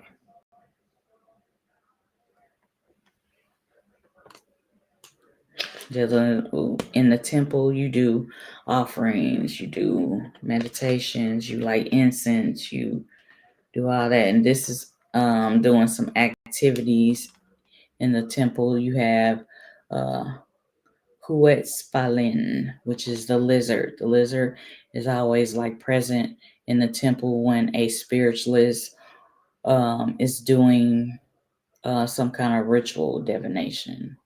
All right. This is also rebirth or giving birth. It's also dealing with your spiritual, like your higher and your lower self. Someone being basically the novice or the novice, the apprentice becoming, full-fledged, for lack of a better word, shaman, priest, priestess, all those words. Kuato, the snake, represents your Kundalini energy going up your spine, your Kuan Yin, your Wakanyin, your Chi, that type of shit. All right.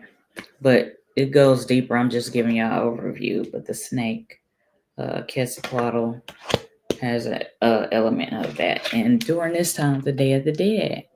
All right. Mictlan is the city of the dead. And this is Mictlantecuhtli. All right.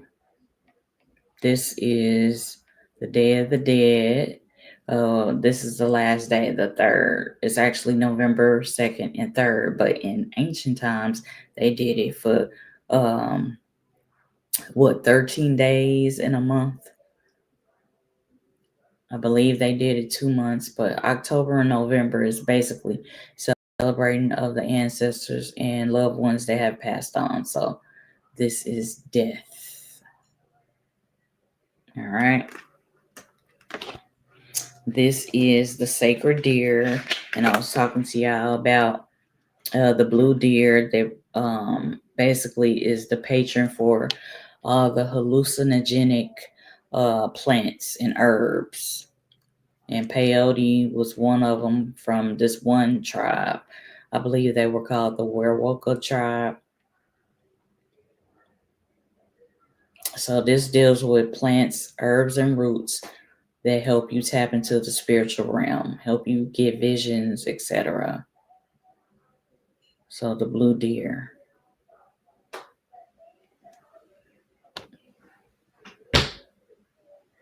And then we have the rabbit. And this is like, that looks like the ballpark.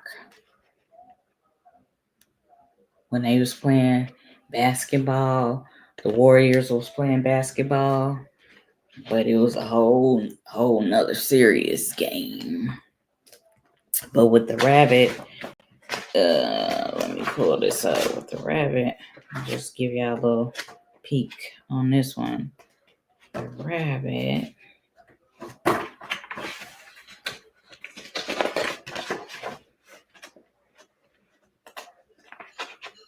Yeah, and the deer is the keeper of the sacred wisdom and knowledge too.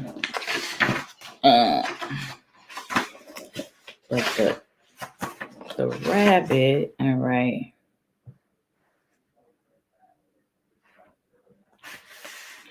It's the legend of the fifth son, which tells the story about how humanity disappeared and was created again by the gods. It's creating life, it's having light of the sun, sacrificing itself by the burning in the sacred fire, becoming a new sun that will bring light for humanity to exist again. But and this is like the cross type of thing. Also, when you see that one codex that I showed earlier that showed the cross, the self-sacrifice. When people, sometimes you be sacrificing for motherfuckers that don't deserve it. But sometimes sacrifice is necessary. And then there's the flip side of it, when they did sacrifice their enemies. They sacrificed their enemies. And that was a whole nother thing. You want to sacrifice your enemies. They encroach upon your your territory, or they try to disrupt the order of your household, things of that nature, there will be some sacrificing and cutting out hearts and shit, that type of thing. But I'm trying to find a thing about the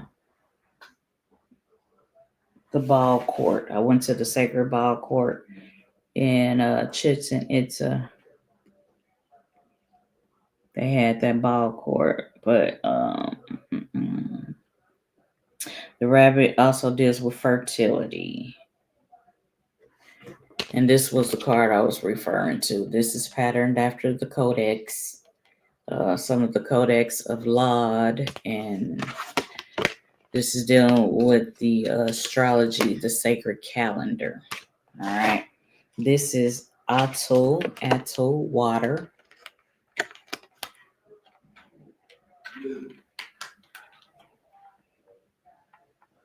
Yeah, so my SpiritStrology readings deal with this ancient calendar. All right, 260-day calendar.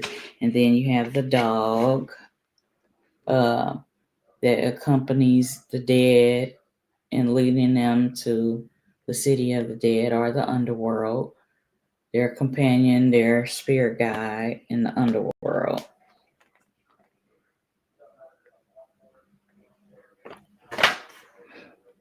And then this one, let me pull it up.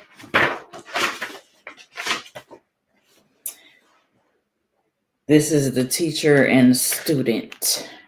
The monkey card. Asamato. This is the teacher and the student type energy.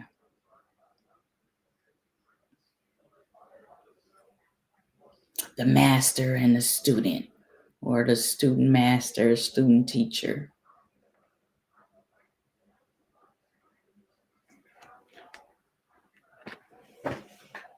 Yeah, teaching yourself. Great Spirit is the wisdom, the giver of life. This is the truth seeker, curiosity about seeking knowledge and wisdom.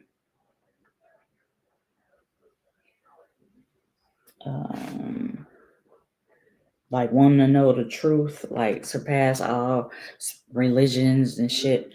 You go on this quest where you want to know what the fucking truth is. A wisdom seeker, a knowledge seeker, applying knowledge is wisdom. But the researcher, the one who learns, this is like a good card. So these cards can be used to tell you what your astrology is and also to read your ass. So, all right. Then we have Mali Nali, which is the herbs and roots. Herbs and roots. We have that hoodoo energy. You have the herbs and the roots. The Magwai plant is a sacred plant, which poke, which is a sacred drink. Mezcal and tequila are sacred drinks, but poke is really the sacred elixir. It helps you tap into the spiritual realm with dreams and visions, etc. So you got that. And then you got the read card. Akato is just the read card. And I'm going to pull that out real quick. This is number 13. The 13th month.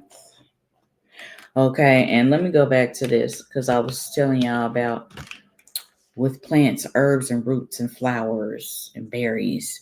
Some things are medicine and some things are poisonous. They are thorns. So you choose what type of medicine you're going to flow in, what kind of medicine you're going to put into your body versus thorns. Some people in your life can be fucking thorns. They can be poisonous, and that can be anything. Anything can be medicine or poison. I did want to point that shit out. We also have a Couture. And this is the reed. So this is dealing with reed that grows near water. All right. Sacred creeks or lakes. They are believed to have extraordinary power, useful in spiritual practices. So this card is talking about creation, ceremonial arrows, because arrows for the warrioress or the warrior are made out of these reeds. It's talking about these ceremonial arrows that are made from reeds or powers, represent powers or spirits that arrow makers use to call forth different spirits. It also deals with the capacity to ignite fire. All right. It also deals with Quetzalcoatl and Mother Earth, protecting humans. So you see her with her breast, that's Mother Earth. All right. Or Mother in the Earth realm, in the Earth form. And then, of course, the eagle. Eagles, large birds, raptors are spiritual messengers of Great Spirit. In this aspect, Tlaloc. So the Great Eagle Spirit is a messenger. And then we have the vulture, which is one of mine. Is the spirit, the knowledge seeker, the spiritual seeker, the one that taps into spiritual things, sitting on the sacred stone mound, saying prayers and affirmations. That's what's coming out. The breath of life, air, energy, speaking words of power, meditations, affirmations, chants, rituals, the spiritual seeker, the knowledge seeker. All right. That is Quetzalcoatl, the vulture. All right, the sacred vulture. And then you have movement. This deals with the different bodies, your spiritual, mental, and physical body, etc. And all of these are patterned after the Codex of Laud and some of the Codex of Madrid, dealing with divination and the sacred calendar to show what your misnomer zodiac is, but in the Mesoamerican astrology. And this other one is the flint, which is the sacred knife. All right. And this is basically Great Spirit's hand is coming down to help you. Great Spirit's hand is coming down to help you. The person that is about handling their business spiritually, mentally, and physically, you have help. Even though we know Great Spirit, the source, is within, but on a visual thing and imagery, so you can understand spirituality, it's like a higher thing. It's from above. It's a higher spiritual knowledge and help, guidance from the spiritual realm, right? Because we live on the earth realm, and then they say the spiritual realm, the earth realm, the underworld. So the flint, all right, it can be used for the bloodletting. It can be used for different rituals, things of that nature. It's like, this is the cosmos, the heavens, the heavenly bodies, but they have the knives up there. It could be the black obsidian knife, the flint, they call it. So, and then we have Kiawitli, the rain, but this is Tlaloc right here.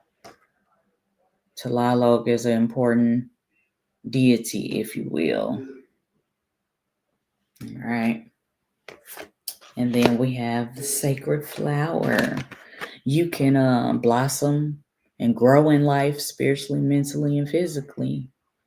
And it has some other aspects to this card too, but we're gonna leave it at that. And then we have the rulers, and then we're gonna close out. All right. Yes, we have the one Sentiotl, which is the one, the source of all things. We have Grandfather Fire. We have Ometiotl, the Trinitarian duality. Some of y'all know that symbol, what it means. All right.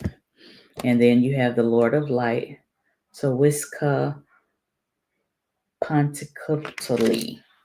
I love because they do the phonetic spelling on here. Lord of Light. And then you have Death. They say we have 1 foot in the grave and 1 foot out. 1 foot in, 1 foot out to becoming an ancestor. This is the left-handed hummingbird, Huitzilopochtli. This is the warrioress or the warrior, like the jaguar and eagle warriors. Yeah. And then Xolotl, the god of the underworld. All right. You have Tezcatlipoca, one of mine, the black obsidian mirror. This is the duality of Quetzalcoatl and Tezcatlipoca. Y'all can delve into that. And the Great Mother, Kotaku, the Great Mother. She has serpents on her skirt, but she's the Great Mother. All right, the Great Matriarch, Kotaku. All right, and they have her listed as Mother Earth here. And then you have Ocelotl, the jaguar, sitting on the fucking throne. All right. And this is like the warrior aspect. Also, Tepoyotl is another aspect of the jaguar because Tepoyotl is the Nagual or the spirit guide or the spirit companion of Tezcatlipoca. That's one of my rulers. And then we have Tlaloc, the source of all things, the source of life. Then we have the moon. And these are patterned after, like I said, the codexes that I showed. This is Father Son with his healing rays. Red represents life, and then you got Quetzalcoatl. Quetzalcoatl and Tezcatlipoca are like light and dark. Your spiritual self, your higher self are light and dark. Your shadow soul versus your light soul. All of these different duality aspects that they actually complement each other because everybody got light and dark in them. Nobody is fucking exempt, and everybody's going to experience life and death. That's just how it is. So, all right, I only plan to be on here an hour, turned into 2 hours. But yeah. So I'm doing some residue reading, so we still got the Santa Muerte deck. All right. Yeah. We still got that. Of course, the astrological reading. We got the Toltec Oracle. And I'm still doing, because it's the last day of Fet Gede and Dia de los Muertos, so I'm still doing the New Orleans Voodoo Tarot. Yeah, I'm on TikTok, but I don't really be going hard on TikTok. I can go better. I can go harder on TikTok. But yeah. Peace, Black Indian immigrated. All right. Peace to you too. But I'm still doing specials on the New Orleans Voodoo Tarot. So if you're new to my channel, on here you're going to get that Criollo's gumbo pot of spirituality. You're going to get a little bit of everything about quote unquote even conspiracy theories. You might get a little bit of that. I have this series that I do, the Enigma Solver Chronicles, that dissects religion and secret societies and shit. I do a series on that. Of course, the spiritual shit, the spiritual stuff is that's my heart. So we just celebrated Fat Gede and Dia de los Muertos, the Day of the Dead. What did y'all put on y'all altar? Did y'all fix y'all ancestors some food, or did y'all get them their favorite liquor? Did you pour libations? Did you get in some coffee? Did you light candles? What did you do? Did you go visit their gravesite? Did you put up their pictures, post their pictures? Things of that nature. Appreciate you. Deep breath. 1 2 1 2. So I'm still doing specials, y'all. The New Orleans Voodoo Tarot. I delve in hoodoo, voodoo, currendismo, and a little bit of everything from my ancestors. I have various ancestors, and they come from various parts of the world. I focus on the Americas, but also other parts of the world. So I am the ancestral shapeshifter in this. So I get at y'all next time when I do a impromptu random video. So y'all can rewind it, look at my trip to the museum for the Day of the Dead celebration. They had a large altar where you could write a message to your loved one and put it next to the candles on the altar. They had the pretty butterflies. Espapilotl is one. That's the skeletal butterfly, the black obsidian butterfly. That's one of mine also. But I tap into all that good shit, all that good Criollos, Melungeon, Mestizo, indigenous, good shit, Diasport, good shit. Hit me up. So I'm going to close out. Peace to everybody. And I want to thank you, Wado Yukoki, Shonabis Chi, to everybody who tuned in. October and November is all about our Creole and indigenous roots. And happy American Indian Heritage Month. All right, y'all. I'm out. Peace. Peace.